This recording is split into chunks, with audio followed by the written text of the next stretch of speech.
क्या हुआ मामी? आप किसे ढूंढ रही हैं? आज तो आपने मेरा स्वागत भी नहीं किया, मुझे भीतर भी नहीं बुलाया, मुझे दुलार भी नहीं किया।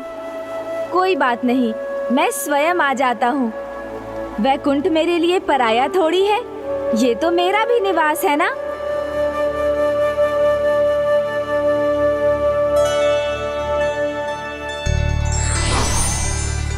स्वामी,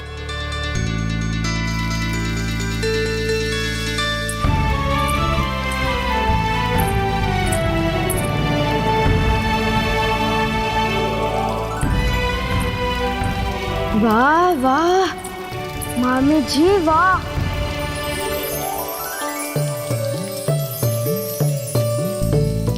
इतनी अच्छी सज्जा, किसी अतिथि की प्रतीक्षा कर रही है मामी जी। कौन आने वाला है? ये सब सजावट किसके लिए है? हाँ वो मेरे लिए। समझ गया, ये सब आपने मेरे लिए ही किया है। धन्यवाद मामी जी। गणेश,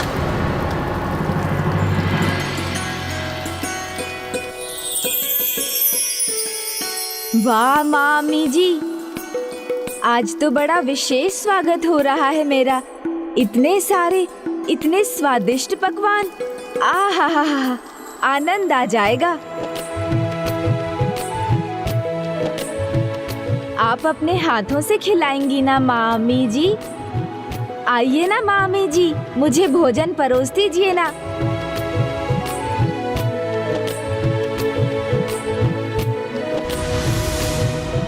ओहो हो मामी जी, पुत्र, वो वाह वाह, ये लड्डू, वाह मामी जी, इतने स्वादिष्ट मिष्ठान।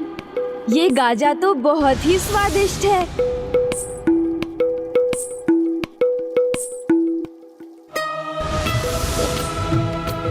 ये भी बहुत स्वादिष्ट है। ओहो मामी जी, खीर भी है, स्वयं आपकी पकाई हुई ना? गणेश, ये सब मैंने अपने पुत्र के लिए। मामी जी, ये खीर तो शरद पूर्णिमा की खीर जितनी स्वादिष्ट लग रही है। ये अपने हाथों से मुझे खिलाइए ना।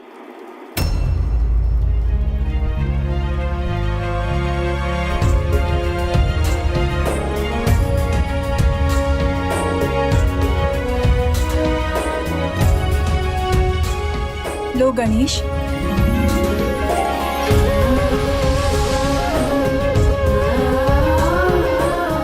आहा, आनंद आ गया मामी जी।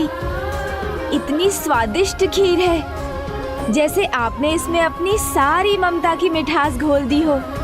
इतनी विशेष है ये। किंतु पुत्र, तुमने तो मुझे वचन दिया था कि मेरे पुत्र के। गणेश, गणेश, गणेश!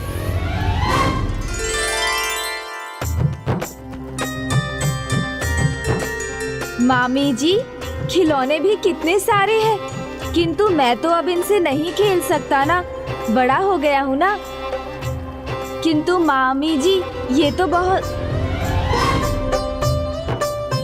गणेश, ये तो मेरे पुत्र के। वाह मामी जी, इतने सुंदर वस्त्र, बहुत अच्छे लगेंगे मुझ पर। वाह, इतने अच्छे वस्त्र, किंतु थोड़े छोटे हैं। गणेश, ये भी तो। कोई बात नहीं, छोटे हैं तो क्या हुआ, मैं पहन लूंगा।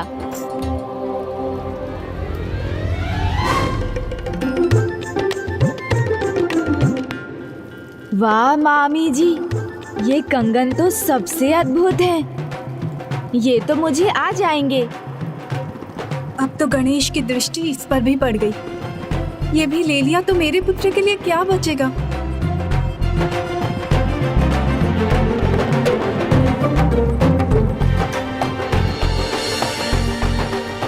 गणेश, गणेश, ये तो मेरे पुत्र के लिए है। प्रभु मयूरेश्वर रूप में हमें वचन दिया था तुमने कि मुझे पुत्र रत्न की प्राप्ति होगी, जिसे सदा मेरे साथ पूजा जाएगा। ये सब तो मैंने उसी के लिए किए हैं। और ये कंगन भी उसी के लिए है। गणेश, गणेश, मैं अब और प्रतीक्षा नहीं सहन कर सकती। मुझे बताओ वो कहाँ है और तुम अपना वचन कब पूर्ण करोगे गणेश? मैं उसी के लिए तो आया हूँ मामी जी।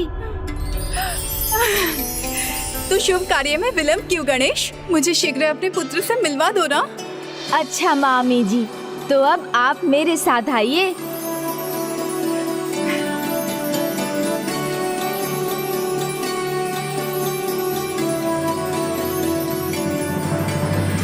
मामी जी, तो आप अपनी आंखें तो बंद कीजिए।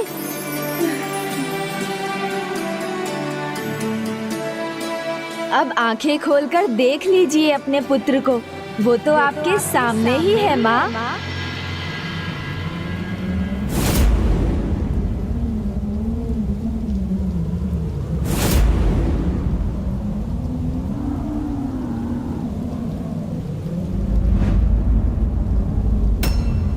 ये कैसा परिहास है गणेश? मेरा पुत्र कहाँ है? मैं ही आपके पुत्र रूप में आया हूँ माँ।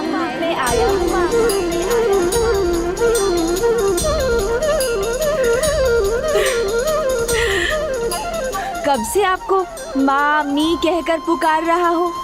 मामी में पहले तो माँ ही आता है ना मामी जी। किंतु अब मामी नहीं, माँ कहकर पुकारूंगा मैं आपको, क्योंकि मैं ही आपका दत्तक पुत्र बनने आया हूँ। आप मुझे अपने दत्तक पुत्र के रूप में स्वीकार करेंगी ना माँ? आइए ना मामी जी, मुझे भोजन परोस दीजिए ना। वाह मामी जी, ये कंगन तो सबसे अद्भुत है। पुत्र, मेरा पुत्र।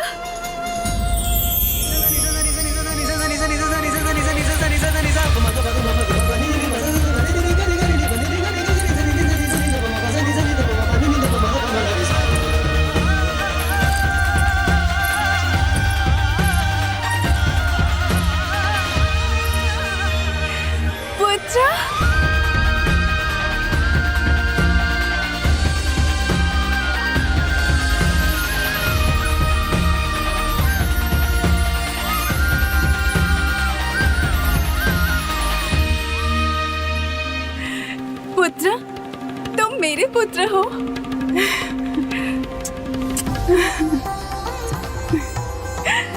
अवश्य स्वीकार करूंगी पुत्र। आज से तुम मेरे पुत्र और मैं तुम्हारी माँ।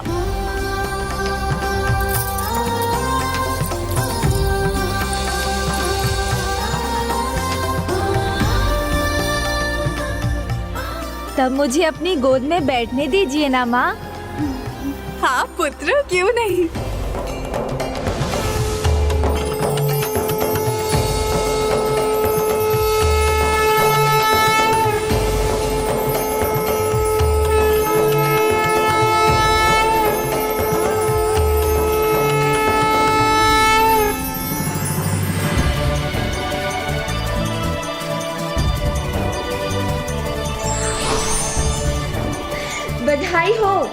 बधाई हो गणेश की माँ।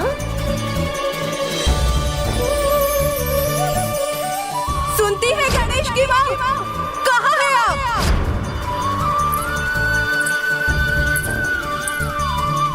प्रणाम माता। मैं आपको प्रसन्न देखकर अत्यंत प्रसन्न हूँ गणेश की माँ। हाँ देवी पार्वती, गणेश अब मेरा दत्तक पुत्र है, इसलिए इस पर आपका जितना अधिकार है उतना ही मेरा भी। अवश्य देवी लक्ष्मी, आपने गणेश को दत्तक रूप में स्वीकार कर मुझे भी अपने शाप की ग्लानि से मुक्त कर दिया, क्योंकि उसी के कारण तो मुझे वरदान मिला। स्वयं मंगल मूर्ति प्रथम पूज्य विघ्नहर्ता गणेश मुझे पुत्र रूप में मिले। गणेश को पुत्र रूप में पाकर मैं धन्य हो गई देवी, मैं धन्य हो गई। धन्य तो अब ये संसार होगा देवी लक्ष्मी, जब माँ और पुत्र अर्थात देवी लक्ष्मी और प्रथम पूज्य गणेश की पूजा दीपावली के शुभ अवसर पर एक साथ होगी। उससे गणेश की शुभता और लक्ष्मी की समृद्धि प्राप्त होगी। दीपावली के शुभ अवसर पर एक साथ होगी, उससे गणेश की शुभता और लक्ष्मी की समृद्धि प्राप्त होगी।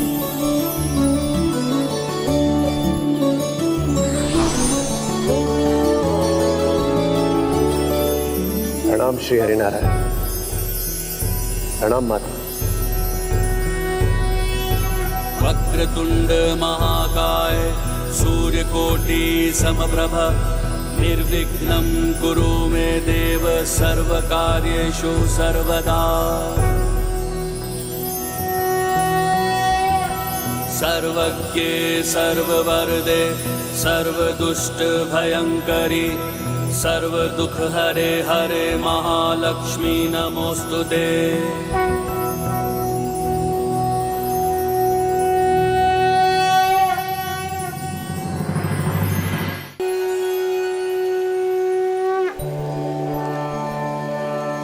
इस मनोहारी दृश्य से किसका जी भर सकता है? किसी का भी नहीं। माँ और पुत्र को एक साथ देखकर अद्भुत आनंद का अनुभव हो रहा है। जी करता है कि देखते ही रहूं, किंतु विवश हूं। जाना होगा। आज्ञा दीजिए देवी लक्ष्मी।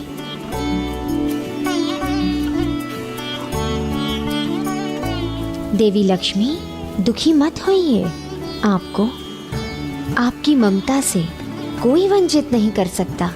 और अब तो विघ्नहर्ता स्वयं आपके पुत्र हैं, तो निश्चिंत रहिए। जब तक आपका मन हो तब तक आप अपने पुत्र को अपने साथ वैकुंठ में रखिए। मेरा परम सौभाग्य है माँ, जो मुझे दो माताओं का प्रेम और आशीर्वाद प्राप्त हो रहा है। मैं तो सदा अपने पुत्र पर प्रेम और वात्सल्य की वर्षा करना चाहती हूँ। अधिक से अधिक समय उसके साथ बिताना चाहती हूँ।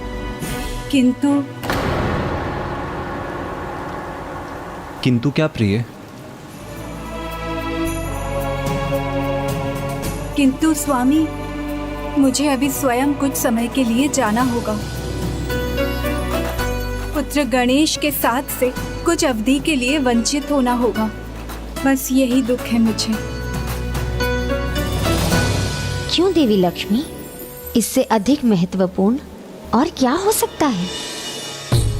मेरा प्रण, जो मैंने कुछ समय पूर्व लिया था कि जब मुझे मातृत्व का सुख प्राप्त होगा तब मैं 3 महानतम साध्वियों के हल्दी कुमकुम के लिए यात्रा करूंगी। यात्रा? इसमें दुख की नहीं माँ, सुख की बात है, आनंद की बात है।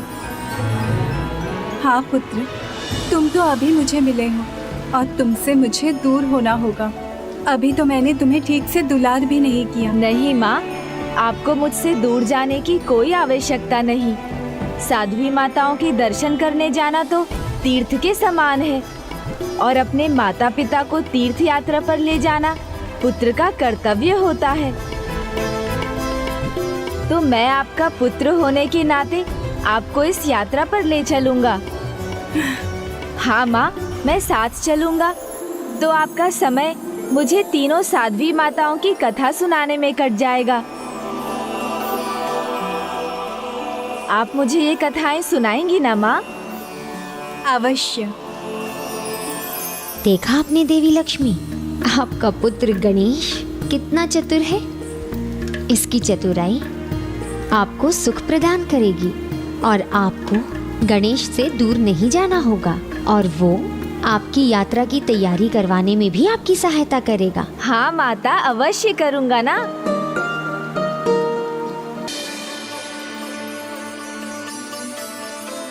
अच्छा, माँ और पुत्र मिल गए तो दोनों मुझे भूल ही गए। नहीं नहीं, हम तो आशीष लेने आपके पास ही आ रहे थे।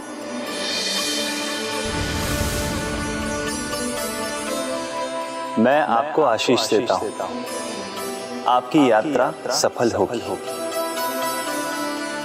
पुत्र गणेश, अपनी माता का ध्यान रखना। ठीक है, अब शीघ्रता कीजिए माँ, चलिए, अन्यथा देर हो जाएगी।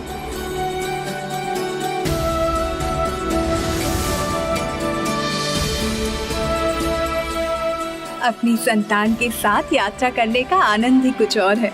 माँ, आप तो शांत हो गईं। पहले ये तो बताइए, हम किन साध्वी माताओं के पास जाने वाले हैं? जिन साध्वी देवियों के पास हम जाएंगे उनका नाम है देवी सावित्री। आप मेरे पति की आत्मा को नहीं ले जा सकते यमराज। देवी सुमति अपने पति धर्म की तपोबल को आधार बनाकर सूर्य देव से ये प्रार्थना करती हूँ कि मेरे पति के प्राणों की रक्षा के लिए आज उदित ही ना हो। किंतु सर्वप्रथम हम जाएंगे गुरु माता देवी अरुंधति के आश्रम।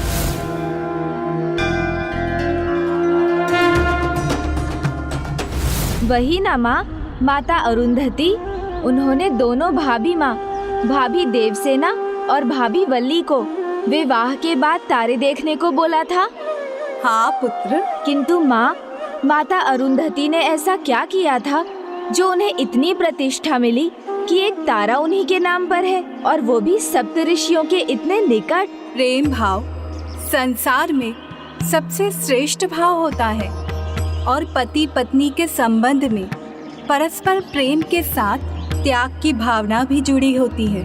देवी अरुंधति के मन में अपने पति के प्रति अद्भुत प्रेम था, जिन्हें पाने के लिए उन्होंने अथक तपस्या की, त्याग किया, यहाँ तक कि पुनर्जन्म भी लिया, और उनके पवित्र प्रेम के फल स्वरूप उन्हें यथोचित पुरस्कार भी मिला।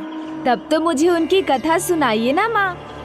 आओ पुत्र, उनके आश्रम की ओर जाते जाते मैं तुम्हें उनकी कथा भी सुनाती हूँ। देवी अरुंधति की कथा का आरंभ उनके पिछले जन्म से होता है, जब उनका जन्म प्रभु ब्रह्मदेव की मानस पुत्री के रूप में हुआ था।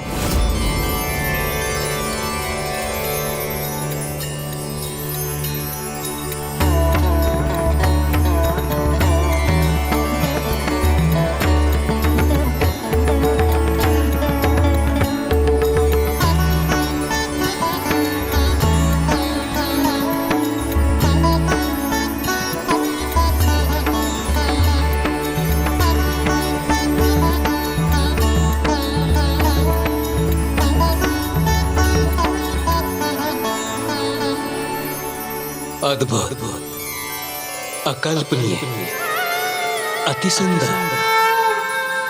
हे महान सृष्टि रचयिता, मैं भी आप ही की रचना हूँ, आपकी मानस पुत्री हूँ। कृपा कर मुझे मेरा नाम दें और मुझे ज्ञान प्रदान करें। सूर्य का तेज और चंद्रमा की शीतलता, दोनों का अद्भुत समन्वय है तुम्हारी सौम्यता में। तुम्हें एक ही नाम दिया जा सकता है, वो है संध्या। वो है संध्या। धन्यवाद पिताश्री। नाम तो तुम्हें प्राप्त हो गया पुत्री संध्या। बात रही ज्ञान की, वो तो तुम में पहले से ही है, उसे केवल जागृत करने की आवश्यकता है पुत्री। तो पिताश्री, मुझे उस ज्ञान को जागृत करने का उपाय बताने की कृपा कीजिए। पुत्री, गुरु बिना ज्ञान नहीं, ज्ञान बिना जीवन सार्थक नहीं। ज्ञान, ध्यान, धैर्य और कर्म सब कुछ गुरु द्वारा ही प्राप्त होता है। इसलिए सर्वप्रथम तुम्हें उचित गुरु का चयन करना होगा। किंतु मैं अपना गुरु कैसे ढूंढूंगी? और यदि मैंने उन्हें पहचान भी लिया, उनका चुनाव भी कर लिया, तो क्या वो मुझे अपना शिष्य बनाएंगे? जिस प्रकार शिष्य उचित गुरु पाने की कामना रखते हैं, उसी प्रकार गुरु भी योग्य शिष्य पाने की लालसा रखते हैं। तुम्हें ज्ञान का मार्ग दिखाने वाले गुरु कोई ब्रह्म ऋषि ही होंगे, जो अनेकों में भी तुम्हें पहचान लेंगे, और तुम भी उनके निकट जाने पर उनकी दिव्यता से प्रभावित होकर एक पल में उन्हें पहचान लोगी। धन्यवाद पिताश्री। कौन थे वो ब्रह्म ऋषि जो देवी संध्या के गुरु बनने वाले थे? वो जो श्री हरि नारायण के समान तेजस्वी है, प्रभु ब्रह्मदेव के समान वैदिक ज्ञान के परम ज्ञाता हैं, और सादगी में महादेव के समान हैं, दिव्यता के सागर हैं, सर्वथा अनूठे हैं। ब्रह्म ऋषि श्री वशिष्ठ। ऋषि वशिष्ठ अपने ध्यान में लीन थे, और माता संध्या ब्रह्मदेव का आशीष पाकर अपने सद्गुरु को ढूंढते हुए बृहल लोहित सरोवर के तट पर पहुंच गई। परंतु अभी भी उनसे कोसों दूर होने पर भी माता को अपने गुरु का यानी कि ऋषि वशिष्ठ का आभास हो गया। शांतिः सर्व शांतिः शांतिरेव शांतिः सामा शांतिरेधि। ओम शांति। कितना अद्भुत और दिव्य वातावरण है। यहाँ पहुँचते ही मेरा मन का झुकाव ध्यान समाधि की ओर जाने लगा है।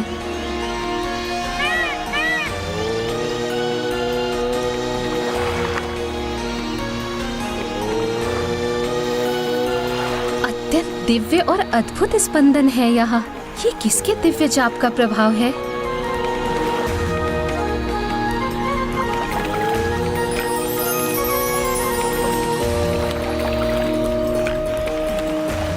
तुम्हें ज्ञान का मार्ग दिखाने वाले गुरु कोई ब्रह्म ऋषि ही होंगे और तुम भी उनके निकट जाने पर उनकी दिव्यता से प्रभावित होकर एक पल में उन्हें पहचान लोगी।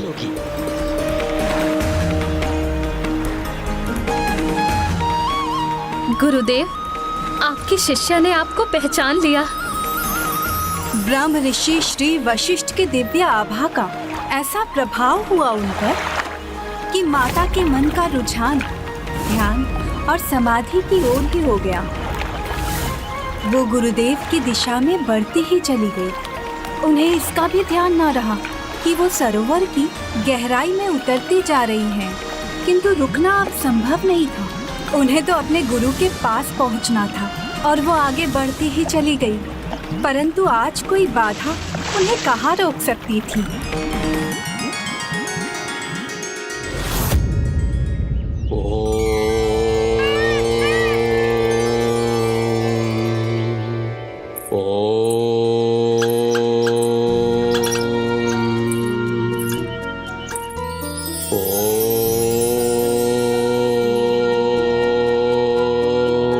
गुरुवर,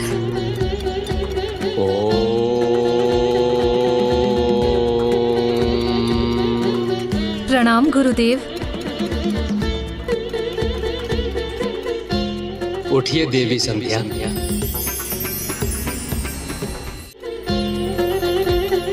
हे गुरुदेव, मेरा परिचय मांगे बिना ही आपने मुझे पहचान लिया गुरुदेव। योग्यता को परिचय की आवश्यकता नहीं होती देवी। जिस प्रकार आप मुझे ढूंढ रही थी, उसी प्रकार मैं भी आपकी प्रतीक्षा में था। मेरी शिष्या बनने के लिए स्थान ग्रहण कीजिए देवी संध्या।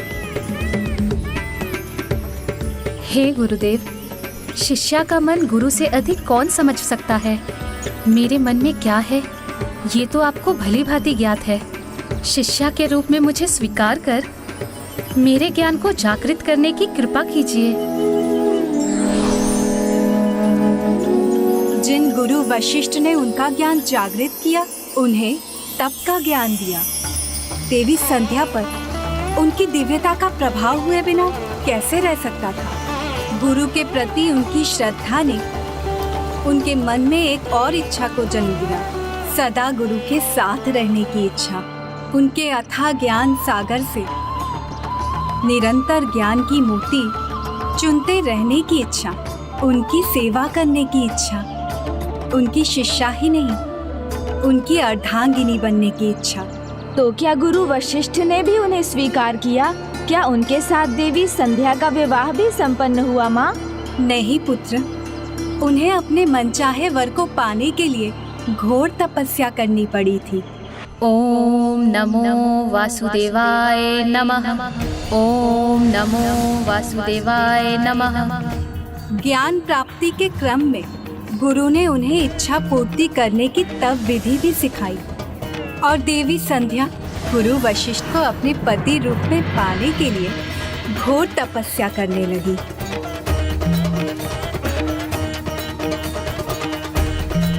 ऋषि वशिष्ठ द्वारा बताए तपस्या के मार्ग पर चलते हुए उन्होंने अत्यंत कठोर तप किया, जिसमें पहले 6 दिनों तक अन्न जल कुछ ग्रहण नहीं किया और फिर प्रत्येक तीसरे दिन ही कम मात्रा में एक पत्र भर भोजन किया। भूमि पर ही अपनी शैया बिछाई, उसी पर विश्राम करने लगी। फिर देवी संध्या पूर्ण समर्पण के साथ अपनी तपस्या में लीन हो गई और अनेकों वर्षों तक तपस्या में लीन रही। फिर दिन हो या रात हो, ऋतुओं का कैसा भी आघात हो, उनके तपस्वी मन पर कोई घात नहीं लगा सका। वो निरंतर एकाग्रचित्त रहकर उसी में डूबी रही। अनेकों वर्षों के उनके इस तप के बाद स्वयं स्वामी श्री हरि नारायण प्रसन्न हुए, उन्हें अपने दर्शन प्रदान किए।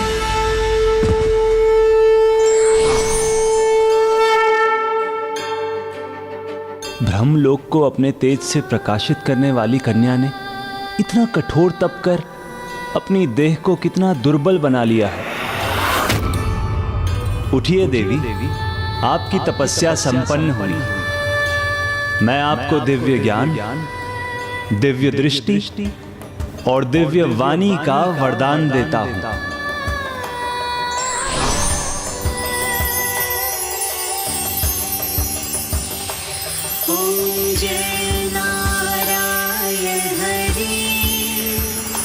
स्वामी जय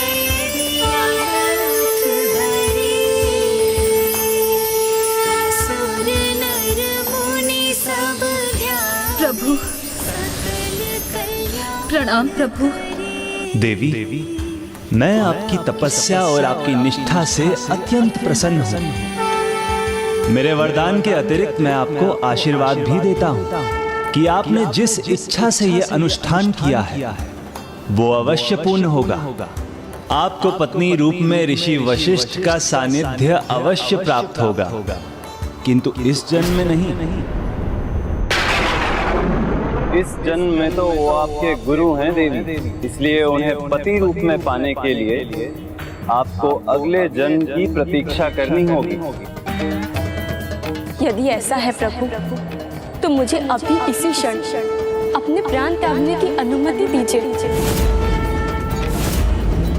यदि माता संध्या ने अपने जीवन का त्याग कर दिया, तो फिर उन्होंने ऋषि वशिष्ठ का सानिध्य कैसे प्राप्त किया माँ?